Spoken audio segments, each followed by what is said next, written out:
Nasubukan mo na bang ulamin itong mga sibuyas? Hindi pa.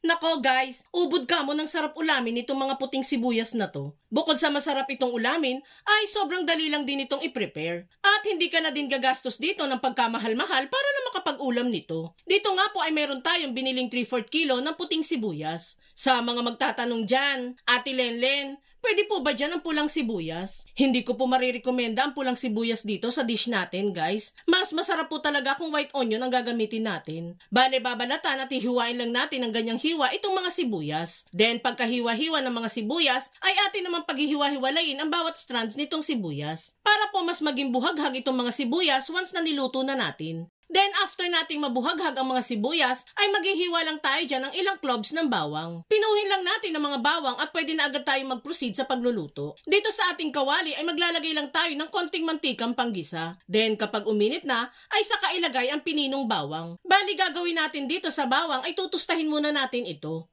Mas masarap kasi itong dish natin kung may lasang toasted garlic ito. At habang tinutusta natin ang bawang dito, magpapasalamat lang muna ako sa tatlo nating taga-subaybay na sila Ma'am Monter Maricel ng Taguig City, Ma'am Nashra Kadalum ng Sultan Kudarat, and Ma'am Melin Morte ng Pasay City. Thank you po sa walang sawang panunood mga madam ko. And once na matusta na natin ang mga bawang dito, ay pwede na natin yang hanguin sa kawali. Nagtira lang ako dyan ng konting tostadong bawang at ilalagay ko na dyan yung mga hiniwa-hiwa nating sibuyas. Gisa-gisa lang muna natin yan ng 3 minuto bago tayo maglalagay ng mga pampalasa. Uunahin ko na pong ilagay dito yung konting paminta, preferred ninyo seasonings, at konti lang po na patis. Sa pampalasa naman guys, kayo na lamang po ang bahalang mag-adjust depende sa taste na gusto ninyo. Halu-haluin lang ang niluluto hanggang sa humalo ng maigi ang mga pampalasang inilagay. Then saka naman tayo dyan maglalagay ng isang latang mackerel tuna. Any brand naman po ng mackerel tuna ang ilagay ninyo dito is okay lang naman po. Mas magiging malasa po kasi ang dish natin kung maglalagay tayo nitong tuna. Durug-durugin lang muna natin yan at saka ihalo-halo dito sa ating niluluto. Matapos mailagay ang tuna, ay maglalagay naman tayo dyan ng half cup ng purong suka. Oops! Huwag muna itong hahaluin. Hayaan muna nating maluto ang suka at kumulo ito ng 2 minuto habang nakatakip. At kung nakaabot ka sa part ng video nating ito, it means na interesado ka sa sibuyas recipe na sinishare natin ngayon.